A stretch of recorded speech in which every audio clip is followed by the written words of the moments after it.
नमस्कार दोस्तों, स्वागत है आपका अपने YouTube चैनल मैथ मेमोरी में। और आज हम पढ़ेंगे जो क्लास 12 का लेसन 5 है सातत्य एवं अवकलनीयता, उसके बारे में हम लोग जानेंगे।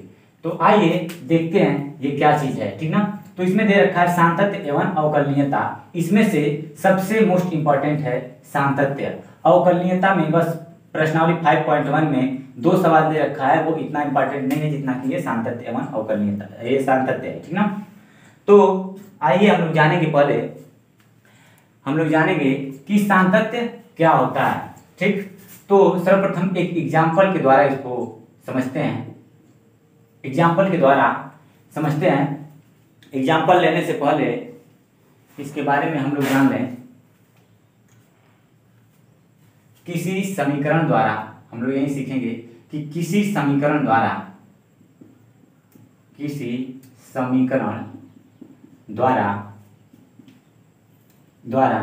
रेखा का निरूपण करना, ठीक। कोई समीकरण लेंगे और उसको ड्रा करके देखेंगे कि लाइन कहाँ बनती है, ठीक। तो मान लीजिए मैंने कोई समीकरण लिया y बराबर x+4। इसको हम मान सकते हैं fx, जो कि fx एक ऐसा फलन है, ये जो x का फलन है fx, ये y भी हो सकता है। तो यहाँ पर इसको ड्रा करते हैं। यहाँ पर देखिए x स्वतंत्र राशि है और y परतंत्र राशि है, यानी कि x की वैल्यू लेंगे तो उस हिसाब से हमको y की वैल्यू मिलेगी। तो x बराबर अगर 0 लेते हैं तो y बराबर हमको मिलेगा, यहाँ पर 0 रखेंगे तो यहाँ पर मिलेगा 4।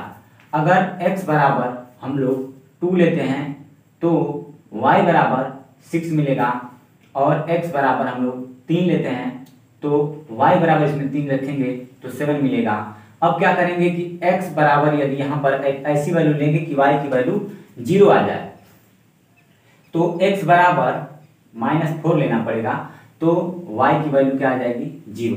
अब इसको देखते हैं कि ये लाइन कार्तीय तल पे, थोड़ा सा इसमें निर्देशांक ज्यामिति का पार्ट है भाई, तो उसको समझा लें, फिर उस पे चलते हैं हम लोग सातत्य पर कि ये क्या चीज होता है, ठीक। तो अब देखिए कि ये लाइन ड्रा कहाँ होगी। तो यहाँ पर देखिए, इसको बोलते हैं x अक्ष और इसको बोलते हैं y अक्ष, ठीक। इधर जाते हैं तो x अक्ष की धनात्मक दिशा मिलती है, धनात्मक दिशा यानी कि टोटल संख्याएं प्लस में मिलती हैं। और ऊपर जाते हैं इसमें y अक्ष पे, तो इस पे भी सभी संख्याएं धनात्मक, यानी कि इसको बोला जाता है कि y अक्ष की धनात्मक दिशा ऊपर की तरफ होती है। इधर होता है x डैश का मतलब कि x अक्ष की ऋणात्मक दिशा, ठीक। यहाँ पे जाते हैं तो सभी संख्याएं इधर माइनस की तरफ मिलती हैं, और नीचे की तरफ जाते हैं तो y डैश मिलता है, यानी कि y अक्ष की ऋणात्मक दिशा नीचे की तरफ होती है, ऐसे करके, ठीक। तो यहाँ पर देखिए, यहाँ पर होगा 1 2 3 4 5 6, ठीक, यहाँ तक, यानी कि x अक्ष पे 3 तक गए हैं, 3 तक धनात्मक दिशा की तरफ गए हैं x अक्ष के। और y अक्ष पे काउंट कर लेते हैं तो यहाँ पर 1 2 3 4 5 6 तक गए हैं, ठीक। और x अक्ष की ऋणात्मक दिशा पर -4 की तरफ, तो -1 -2 -3 -4, ठीक। तो आइए ये पॉइंट देखते हैं कहाँ पर है, 0,4 कहाँ पर होगा दोस्तों। तो हम कहेंगे कि x अक्ष पे 0 और y अक्ष पे 4 पॉइंट चलेगा, तो ये पॉइंट कहीं ना कहीं यहाँ पर होगा, तो ये होगा 0,4, ठीक। दूसरा पॉइंट है भाई हमारा 2,6, यानी x अक्ष पे 2 पॉइंट चलेगा और y अक्ष पे 6 पॉइंट चलेगा। तो इस पे x अक्ष पे 2 पॉइंट और y अक्ष पे 6 पॉइंट, तो ये कहीं ना कहीं इस सीट में होगा, यहाँ पर होगा ऐसे करके। तो ये हमारा बिंदु यहाँ पर होगा 2,6, ठीक। 3,7 ये तीसरा पॉइंट है, यहाँ पर 3 रखेंगे तो ये 7 वैल्यू आएगी। तो ये x अक्ष पे 3 पॉइंट चलेगा और y अक्ष पे 7 पॉइंट, तो 3,4 कहाँ पर होगा। तो हम कहेंगे कि x अक्ष पे 3 पॉइंट और y अक्ष पे 7, तो यहाँ पे 7, तो थोड़ा सा इसके ऊपर होगा, जस्ट यहाँ पर होगा, और इसके सीध में यहाँ पर होगा। इस पॉइंट का नाम रखेंगे हम लोग 3,4। अब यहाँ पर x -4 और y 0, -4 और y 0, तो ये x अक्ष पे ये दूसरा, ये सेकेंड वाले x में आ जाएगा, यहाँ पर सेकंड वाले चतुर्थांश में आ जाएगा। तो ये -4 यहाँ एक्स अक्ष पे और यहाँ पे होगा सीधे वाई अक्ष पे 0 चला है तो यहाँ पे 4। तो ये लाइन कुछ न कुछ ऐसे क्रॉस करेगी, ऐसे ऐसे होकर के जाएगी। तो इसमें अगर साम्यता की परिभाषा देखा जाए तो हम कह सकते हैं कि यदि कोई भी रेखा यक्ष के जिस बिंदु पर टूट जाती है, ठीक, यानी कि अगर मान लीजिए कोई रेखा है, अगर मान लो कि यहाँ पर टूटी हुई रेखा है यहाँ पर, तो इसको बोलेंगे कि यह रेखा अगर यक्ष के मान यक्ष बराबर अगर 2 पर ये टूट जाती है, यानी कि कुछ इसमें गैपिंग हो जाती है, तो कहेंगे कि ये रेखा यक्ष बराबर 2 पर असतत है, यानी कि डिसकंटिन्यूअस है, यानी कि जारी नहीं है। अगर यह कोई भी रेखा अगर इस कार्तीय तल पे अगर सीधे चली जाती है, मान लो कि इसको मिटा के समझे, इसको मतलब इसको बताने का मतलब हमारा यही था दोस्तों कि हम लोग कार्तीय तल पर किसी रेखा को किसी फलन के द्वारा, किसी समीकरण के द्वारा ड्रा कर सकते हैं। तो ड्रा ऐसे करेंगे। अब बात करते हैं उस रेखा के टूटने अथवा न टूटने पर, ठीक। तो आइए इसको मिटा के और इसको आगे थोड़ा समझते हैं, ठीक। तो ये तो था किसी रेखा द्वारा किसी समीकरण द्वारा रेखा का निरूपण करना, कि निरूपण कैसे करते हैं, ठीक। अब यहाँ पे समझते हैं सबसे मोस्ट इंपॉर्टेंट बात कि अगर मान लीजिए कोई कार्तीय तल है, ऐसे कोऑर्डिनेट प्लेन है जैसे, ठीक, इस पर अगर मान लो कोई ये रेखा है, अगर मान लो कि अगर ये नहीं टूटी है, तब तो हम कहेंगे कि यह रेखा क्या है, कंटिन्यूअस है, यानी कि सतत है, जारी है, कहीं पर भी ब्रेक नहीं हुई है, तो ये कंटिन्यूअस रेखा है। अगर सपोज दैट ये कहीं पर टूट गई, थोड़ा सा यहाँ पर कहीं से टूट गई और यहाँ से होकर इधर चली गई, यहाँ से होकर इधर चली गई, तो हम कहेंगे कि यह रेखा असतत है। तो आइए थोड़ा इसको बड़ा करके इसी पर चर्चा कर लेते हैं और इसको एकदम सही तरीके से समझ लेते हैं, क्योंकि इसी पर पूरे सवाल लगेंगे। इसी पॉइंट को अगर समझ लेंगे तो आप पूरा सवाल लगा सकते हैं, सतत और असतत के सवाल लगा सकते हैं, ठीक। तो आइए इस चित्र को थोड़ा बड़ा करके ऐसे यहाँ पर देख लेते हैं।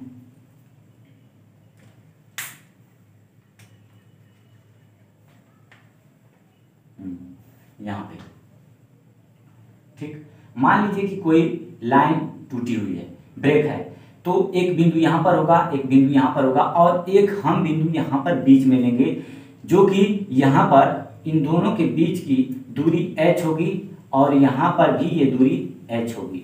h का मान बहुत छोटा हो सकता है दोस्तों, h का मान छोटा, जैसे कि h का मान हम लोग ले सकते हैं यहाँ पर 0.00000001 ऐसे हो सकता है, यानी कि पूरा h का मान 0 तो नहीं हो सकता, लेकिन h का मान 0 के समीप मतलब निकटवर्ती हो सकता है।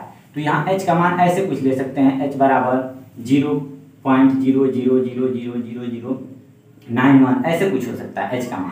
तो यहाँ पर h का मान बहुत छोटा होगा, लगभग 0 के बराबर हम लोग रख सकते हैं, ठीक है ना। अब क्या करते हैं कि यहाँ पर जो बीच वाली वैल्यू, यहाँ बीच वाला पॉइंट है, यहीं पे होता है x का मान। क्या होता है? x का मान। और जब जैसे इधर लेफ्ट साइड बढ़ते हैं, लेफ्ट साइड बढ़ेंगे तो हम लोगों को निकालना पड़ेगा लेफ्ट हैंड लिमिट निकालेंगे। तो क्या करेंगे कि इस पॉइंट पे आने के लिए हमको x में से h की कमी करना पड़ेगा। तो यहाँ पर वैल्यू निकालते हैं हम लोग x माइनस h। और जैसे ही x से हम लोग दाएं तरफ बढ़ते हैं, यानी कि राइट साइड बढ़ते हैं, तो इसको निकालते हैं, इसको कहा जाता है राइट हैंड लिमिट बोला जाता है। तो यहाँ से अगर h दूरी यहाँ पर आने के लिए, इस पॉइंट पे आने के लिए हमको x में h को जोड़ना पड़ता है। तो हम लोग निकालते हैं यहाँ पर x प्लस h। इसमें क्या फर्क होता है दोस्तों कि जब इधर पहले की तरफ बढ़ेंगे तो x में से h कमी करते हैं, और जब राइट साइड बढ़ते हैं तो x में h की उतनी वृद्धि करते हैं। और जब इस पॉइंट को निकालते हैं, जब यहाँ पर जो बीच वाला पॉइंट है इसको निकालते हैं, तो यहाँ पर x की वैल्यू जो मान लो कि a दे दिया, इस पर हमको सामतत्य अथवा असंतत्य का परीक्षण करना है। तो यहाँ x बराबर a होता है। और यहाँ पर जो लेफ्ट हैंड लिमिट में निकालेंगे, तो यहाँ पर आपको बता दें कि लेफ्ट हैंड लिमिट में वही फलन चूज करते हैं जो कि x का मान उस दिए गए मान से, जो वैल्यू यहाँ पर a दे रखा है, उस दिए गए मान से छोटा होता है, उस फंक्शन को लेते हैं x इज लेस देन ए, यहाँ पर सॉरी ग्रेटर देन बना दिए, x इज लेस देन ए, और यहाँ पर लेंगे x इज ग्रेटर देन ए, उस फलन को लेते हैं। ये कहानी अभी आगे समझ में आएगी सवाल में, थोड़ा पहले आप लोग इसको धैर्य रख के समझ लें इस पॉइंट को। तो एक बार फिर से इसको रिपीट करते हैं दोस्तों। अब बात सुनिए कि यहाँ पर अगर कोई रेखा अगर ब्रेक है, टूटी हुई है, तो इसमें तीन चीज हमको निकालना पड़ेगा। एक तो लेफ्ट हैंड लिमिट निकालना पड़ेगा, और फलन के यक्स के किसी मान पर उस फलन का मान निकालना पड़ेगा, और तीसरे में निकालना पड़ेगा राइट हैंड लिमिट। अब वो कैसे निकाला जाएगा हम इसके बारे में बात कर लेते हैं, ठीक। तो यहां पर लिख लेते हैं कि किसी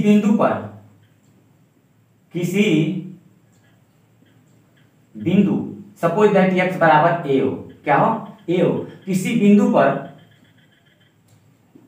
फलन के सातत्य का परीक्षण करना। सातत्य ऐसे लिख लेते हैं दोस्तों, सातत्य का परीक्षण करना, ठीक। अब ये परीक्षण कैसे करते हैं, तो ये तो दोस्तों आपको समझ में आया होगा थोड़ा बहुत। अब जो बचा कुचा होगा तो भाई इससे हम लोग समझ लेंगे कि कैसे निकालते हैं, कैसे लेफ्ट हैंड निकालेंगे, लेफ्ट हैंड लिमिट निकालेंगे, और कैसे यक्स के मान पर उस फलन का मान निकालेंगे, और कैसे राइट हैंड लिमिट निकालेंगे, ठीक। आपको इतना तो ध्यान होगा।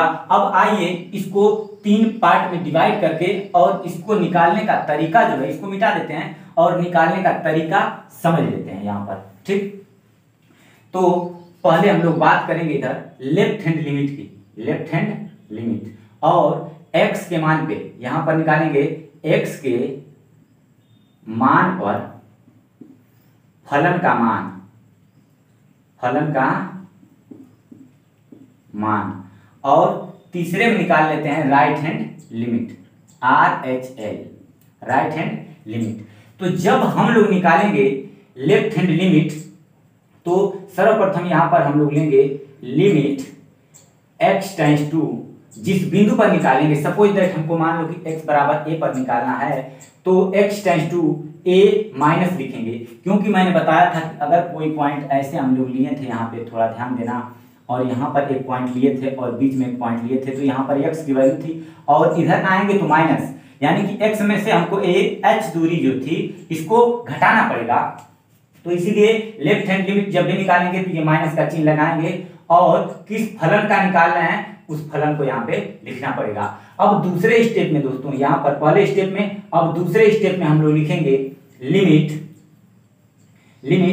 अब x को हटा करके h टेंड्स टू 0 लेंगे, और यहाँ पर हम लोग कर देंगे f, इस a में से उस h को घटा देंगे, यानी कि a माइनस h, और यहाँ पर कंडीशन अप्लाई कर देंगे कि x इंडिकेट कर रहा है, x a की तरफ अग्रसर हो रहा है और h 0 की तरफ अग्रसर हो रहा है, ठीक।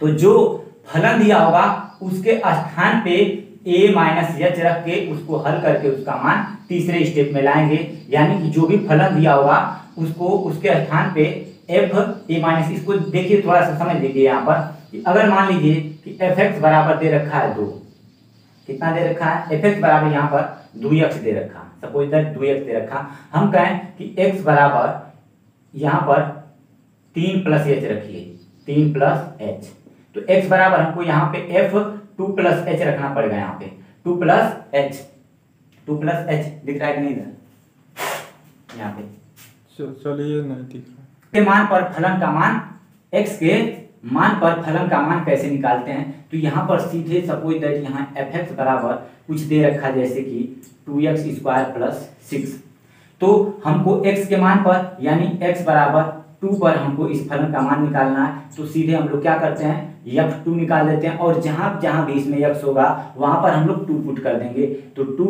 और यहाँ पे 2 का स्क्वायर प्लस 6 रख देंगे, तो यहाँ 2 दूना के 4 दूना के 8 और 8 6 14, ये f2 का मान निकल के आया, f2 का मान निकल के आया 14। तो ऐसे x के मान पर कोई भी x का मान देते उस पर फलन का मान निकालना है, तो सीधे x का मान जो दिया रहेगा उसी को इसमें पुट कर देते हैं और ये फलन का मान आ जाता है। और अब निकालने की बारी आ गई right hand limit. Right hand limit कैसे निकालते हैं दोस्तों, तो इसमें पहले स्टेप में limit x tends to a plus, क्योंकि यहाँ से ये बीच वाला जो पॉइंट था यहाँ पर, इसी से राइट में जाने के लिए हमको h जोड़ना पड़ता है। क्या करना पड़ता है? जोड़ना पड़ता है। तो इसी के लिए हमको राइट हैंड लिमिट का यहाँ पर निशान लगाएंगे a प्लस, ठीक ना, x tends to a plus. अब fx का मान निकाल लेते हैं यहाँ पे, ठीक, एकदम ध्यान से समझिए इसको, ठीक। अब क्या करेंगे कि लिमिट h टेंस टू 0 लिखेंगे और यहाँ पर f a, अगर a पर निकाल रहे थे तो a प्लस h, और यहाँ पर इंडिकेशन पॉइंट देंगे कि x टेंस टू a, यानी कि x a की तरफ अग्रसर हो रहा है और यहाँ पे h 0 की तरफ अग्रसर हो रहा है। और फिर क्या करेंगे लास्ट में कि जब फलन का मान, जो फलन दिया रहेगा उसके स्थान पे, x के स्थान पे a प्लस h रख देंगे, ठीक। तो ऐसे निकालेंगे दोस्तों। इसको एक बार आप लोग लिख लीजिए, कॉपी पेन उठा के अपने कॉपी पे इसको नोट्स टाइप का लिख लीजिए ताकि ये समझ में आए, क्योंकि इसको अप्लाई करेंगे हम लोग सवाल में, ठीक। कभी कभी 3 कंडीशन दे देता है सवालों में, तो जो लेफ्ट हैंड लिमिट निकालते हैं उसमें कंडीशन अप्लाई करते हैं। तो इसमें जो कंडीशन देता एक x, यहां पर लिख लें x is less than a, तो इसमें x is less than a वाला कंडीशन फॉलो करते हैं और इसमें x इक्वल टू a वाला कंडीशन फॉलो करते हैं, यानी कि इसमें बराबर वाला। और इसमें क्या करते हैं कि x is greater than a वाला कंडीशन फॉलो करते हैं। तो ये ध्यान दीजिएगा। फिलहाल जब सवाल लगाएंगे तो हम सवाल में इसको एकदम बेहतर ढंग से बताएंगे। सवाल अब देख लेते हैं, सवाल कभी कभी कितने प्रकार का दे देता है, तो उस पर थोड़ा डिस्कशन कर लेते हैं, इसको मिटाते हैं, ठीक ना। चलिए एक एग्जाम्पल लेते हैं और उसको समझते हैं, नहीं तो फिर देख लें कि सवाल कितने टाइप का होता है, उसको समझते हैं।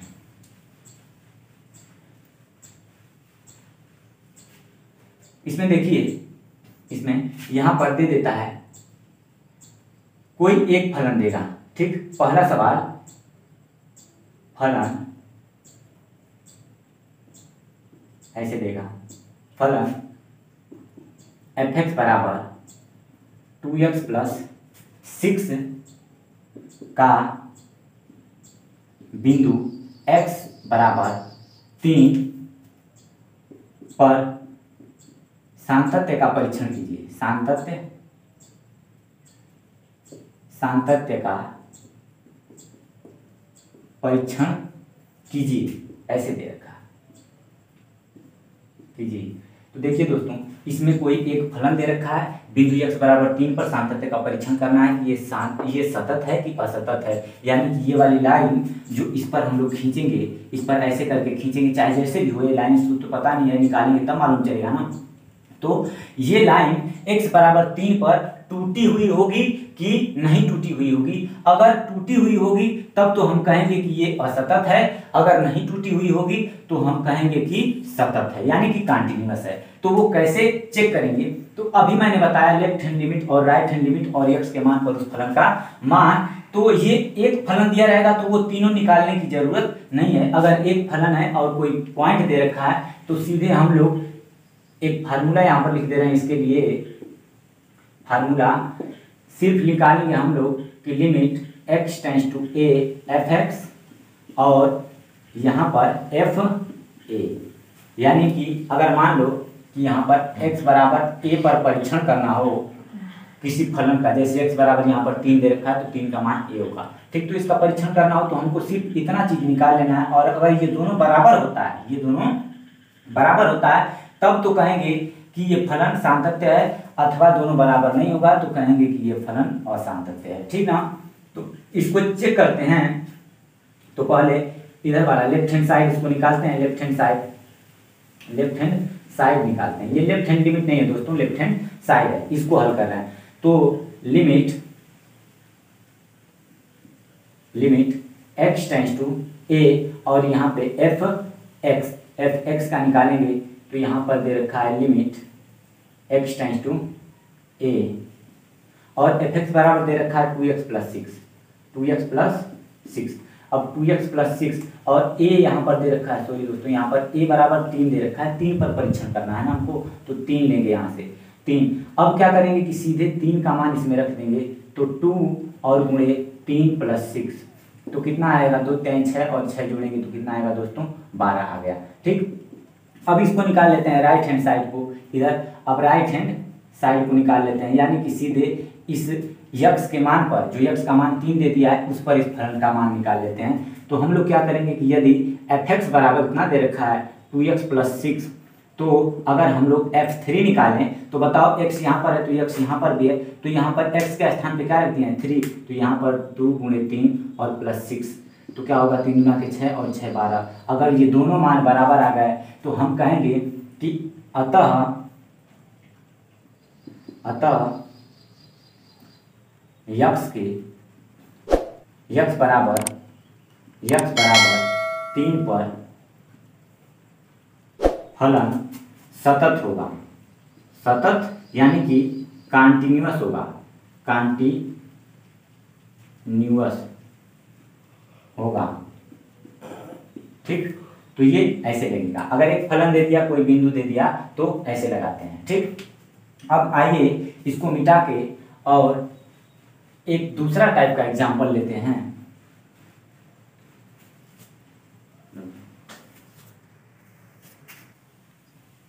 ठीक है, तो आइए इसका दूसरा एग्जाम्पल एकदम सही तरीके से समझते हैं। ये एग्जाम्पल दे रखा है f(x) बराबर x - 4 जबकि x > 5, यानी कि x का मान जब 5 से बड़ा होगा या x का मान जब 5 के बराबर होगा तो हमको ये वाला फलन लेना है भाई। और जब यहाँ पे देखो 5x - 24 जबकि x > 5, तो बताइए यहाँ पर x जब 5 से छोटा होगा तो हमको ये वाला कंडीशन लेना है। इसमें 3 कंडीशन दे रखा है जो कि अभी हम लगाते समय सवाल को बताएंगे, इसको समझाएंगे। तो दर्शाइए कि f(x) x बराबर 5 पर एक सतत फलन है। इसको सिद्ध करना है कि x बराबर 5 पर हमको क्या है, ये सतत फलन सिद्ध करना है। तो सतत फलन कब होगा दोस्तों, जब यहाँ पर लेफ्ट हैंड लिमिट और राइट हैंड लिमिट और x के मान पर उस फलन का मान तीनों यदि बराबर आ गया। जैसे कि हम लोग यहाँ पर कोशिश करेंगे कि तीनों बराबर यहाँ पर निकालें, यहाँ पर क्या चीज तीनों बराबर निकालें, तो इधर निकालेंगे हम लोग लेफ्ट हैंड लिमिट निकालेंगे और यहाँ पर निकालेंगे x के मान पर फलन का मान। एकदम सही से देखना दोस्तों, क्योंकि ऐसा सवाल मैक्सिमम एनसीईआरटी की 5.1 चैप्टर में दे रखा है। ठीक, यहाँ पर लेफ्ट हैंड लिमिट x के मान पर फलन का मान निकालेंगे और इधर निकालते हैं राइट हैंड लिमिट। अब यहाँ पर हमको दिक्कत होती है कि सर लेफ्ट हैंड लिमिट में कौन सा कंडीशन उठाएं, यहाँ पर से कौन सा कंडीशन लें। तो यहाँ पर हम बता चुके हैं कि लेफ्ट हैंड लिमिट में हम लोग इस दो फलनों में से लेफ्ट हैंड लिमिट में यहाँ पर देखेंगे तो x का मान जब उस दिए गए पॉइंट यानी कि 5 से जिसमें छोटा होगा वही वाला हम लोग फलन उठाएंगे, यानी कि यहाँ पर x का मान छोटा है तो इसको लेफ्ट हैंड लिमिट में लेंगे। ठीक, और यहाँ पर राइट हैंड लिमिट में x का मान जब 5 से बड़ा है तो उसको राइट हैंड लिमिट में लेंगे, और जब x का मान उसके बराबर है तो x बराबर 5 इसको लेंगे, x के मान पर उस फलन का मान लेंगे। ठीक, आइए इसको हल करते हैं। यहाँ पर देखिए तो इसको निकालेंगे दूसरा कंडीशन यहाँ पे, तो limit x tends to 5 minus, अभी मैंने बताया था यहाँ पर माइनस लगाएंगे क्योंकि हम लोग लेफ्ट हैंड लिमिट निकाल रहे हैं और उस फलन का मान f(x) का। ठीक, अब आइए इसको तीसरा कंडीशन में लेते हैं। तो यहाँ पर लिमिट h टेंड्स टू 0, अब यहाँ पर क्या करेंगे कि f और 5 माइनस क्या कर देंगे, 5 माइनस यहाँ पर h कर देंगे, 5 माइनस h, क्योंकि यहाँ पर देखिए h यहाँ पे x का मान 5 से छोटा लेना है तो यहाँ पर 5 में से h घटाएंगे। अब क्या करते हैं कि ध्यान से यहाँ पर देखिए कि इसमें से कौन सा कंडीशन उठाएंगे दोस्तों। तो यहाँ पर देखिए कि x 5 से किस कंडीशन में छोटा है, तो हम देखेंगे कि इस वाले कंडीशन में x 5 से छोटा है तो ये वाला फलन हम लोग उठा लेंगे। ठीक ना, तो यहाँ पर देखिए चौथा कंडीशन में लिख देंगे लिमिट h टेंड्स टू 0 और यहाँ पर लिखेंगे फलन यहाँ पर 5x, यहाँ पे x के स्थान पे रखेंगे, x के स्थान पे 5 माइनस h रखेंगे तो 5 माइनस h और -24। ठीक, अब इसको हल करेंगे और h का जब मान पुट कर देंगे तो यहाँ से लिमिट हटा देंगे हम लोग, तो इसका गुणा करेंगे तो 5, चलिए तो चलिए यहाँ से स्टार्ट करते हैं। यहाँ पे थोड़ा सा नीचे दिखाई नहीं दे रहा था, तो यहाँ पे देखिए, ठीक ना, इसको इसमें हल कर दे रहे हैं, एक्स के फलन के मान को थोड़ा इधर खिसका देंगे, ठीक। तो आइए यहाँ से इसको हल करते हैं। तो यहाँ पर देखिए ये कितना होगा, 5 बचे 25 और -5 इंटू एच और -24। अब क्या करेंगे, यहाँ पर लिखेंगे अभी दोस्तों लिमिट h टेंड्स टू 0, और जैसे ही h का मान पुट कर देंगे उसमें लिमिट हटा देंगे उसमें से, ठीक। तो यहाँ पर होगा 25 में से 24 घटाएंगे, 25 में से 24 तो कितना बचेगा 1, और 5 इंटू h का मान 0 पुट कर देंगे तो ये आया 1। इस प्रकार से हम लोगों की लेफ्ट हैंड लिमिट निकल के आई 1 आई, ठीक। अब क्या करते हैं हम लोग, अब यहाँ पे क्या करते हैं कि लेफ्ट हैंड लिमिट तो 1 आया, अब x के मान पर उस फलन का मान निकाल लेते हैं। तो इधर थोड़ा सा मिटा के इस साइड में इसको समझते हैं, x के मान पर उस फलन का मान, x के मान पर फलन का मान, x के मान पर फलन का मान समझते हैं। तो सीधे यहाँ पर देखो कि बराबर वाला कंडीशन कौन सा है, बराबर वाला कंडीशन यानी कि x बराबर हमको 5 वाला चाहिए। तो इसमें देखिए ये वाला कंडीशन दे रखा है कि x = 5, ठीक। तो हम f(x) बराबर हमको दे रखा x - 4, यहाँ पे तो f(5) बराबर निकालना है, तो सीधे x के बराबर 5 पुट कर देंगे। तो ये क्या होगा 5 - 4, और ये भी आ चुका 1, यानी कि f(5) भी निकल चुका 1 आ गया, ठीक। अब हमको तीसरा कंडीशन निकालना है राइट हैंड लिमिट, इसको थोड़ा ऊपर से लगाते हैं, ठीक। यहाँ से राइट हैंड लिमिट, अब राइट हैंड लिमिट में क्या निकालेंगे, इसमें देखेंगे कंडीशन में कि जिसमें x का मान इस 5 से बड़ा हो, x का मान इस 5 से बड़ा हो, इसमें क्या था छोटा था, ठीक। लेफ्ट हैंड लिमिट में छोटा था, इसमें क्या करेंगे बड़ा, तो बड़ा वाला कंडीशन x का मान 5 से बड़ा, तो ये वाला है, ठीक। अब यहाँ दूसरा स्टेप में लगाते हैं लिमिट x टेंड्स टू 5+, क्या लगाएंगे यहाँ पर 5+, क्योंकि यहाँ पे राइट हैंड लिमिट निकाल रहे हैं और इस फलन का मान। और तीसरा स्टेप में लिमिट x टेंड्स, यहाँ पे h बदल देंगे, यहाँ से x हटा देंगे और h टेंड्स टू 0, और यहाँ पे f(5+h). अब क्या करेंगे कि इसी फलन में 5+h, ये वाला कंडीशन है x - 4 वाला, तो उसी कंडीशन में उसी में x के स्थान पे 5+h रख देंगे। तो चौथा स्टेप में हम लोग करेंगे दोस्तों लिमिट h टेंड्स टू 0, और यहाँ पे हम लोग रखेंगे x के स्थान पे हम लोग जैसे दे रखा है x - 4, क्या दे रखा है x - 4, और x के स्थान पे हमको क्या रखना था 5+h, तो यहाँ पे रखेंगे 5+h और -4, ठीक। अब यहाँ से देखिए 5 में से 4 घटाएंगे तो 1 बचेगा, यानी कि 1 और प्लस h का मान हम लोग 0 पुट कर देंगे तो ये आ जाएगा 1। अब देखिए यहाँ पर दोस्तों कि लेफ्ट हैंड लिमिट का मान बनाया था, x के मान पर उस फलन का मान बनाया था, और राइट हैंड लिमिट क्या आ गया 1, यानी कि हम लोगों का तीनों मान यहाँ पर बराबर। इसको थोड़ा मिटा दें और यहाँ पे इसको समझा देते हैं दोस्तों, ठीक ना। इसको यहाँ पर देखिए, यहाँ पर राइट हैंड लिमिट बराबर आ गया और x के यानी कि fa भी बराबर आ गया, fa और राइट हैंड लिमिट, ये तीनों यदि बराबर आ जाए तो हम कहेंगे कि फलन सतत फलन है, हम कहेंगे कि फलन सतत फलन है। यदि इन दोनों में से, इन तीनों में से अगर मान लो कि लेफ्ट हैंड लिमिट और बराबर नहीं है fa के, यानी उस फलन के मान के बराबर नहीं है, और राइट हैंड लिमिट उस फलन के मान के बराबर है, तब ये क्या होगा असतत होगा, असतत, ठीक, असतत होगा। और बस एक ही कंडीशन में सतत होगा, जब तीनों का मान क्या हो जाएगा बराबर, तो ये होगा सतत, ठीक। और इन कंडीशन में असतत होगा। सपोज दैट ये बराबर हो जाता है, ये बराबर नहीं होगा, तब भी क्या होगा असतत होगा। जैसे कि ये लिख लें लेफ्ट हैंड लिमिट और इक्वल टू fa और not equal to right hand limit, तब भी हम कह सकते हैं कि असतत होगा, असतत होगा, ठीक। तो इन दोनों कंडीशनों में असतत होगा, एक कंडीशन है सतत होगा। तो हम सिद्ध कर चुके कि ये फलन, ये क्या है x बराबर 5 पर सतत फलन है, क्योंकि यहाँ पर ये फलन फॉलो कर चुका है कि लेफ्ट हैंड लिमिट का मान 1 था और राइट हैंड लिमिट का भी मान, यहाँ पर राइट हैंड लिमिट का मान 1 था और x के मान पर उस फलन का मान भी 1 था। तो ऐसे दोस्तों सवालों को हम लोग हल करेंगे। और चलिए आज ये चैप्टर, ये वीडियो यहीं पे समाप्त करते हैं और फिर हम लोग मिलते हैं अगले वीडियो में। प्रश्नावली 5.1 के कुछ प्रश्नों का हल लेकर के। तब तक के लिए बने रहिए दोस्तों और वीडियो को देखते रहिए। ठीक, चलते हैं। वीडियो देखने के लिए धन्यवाद।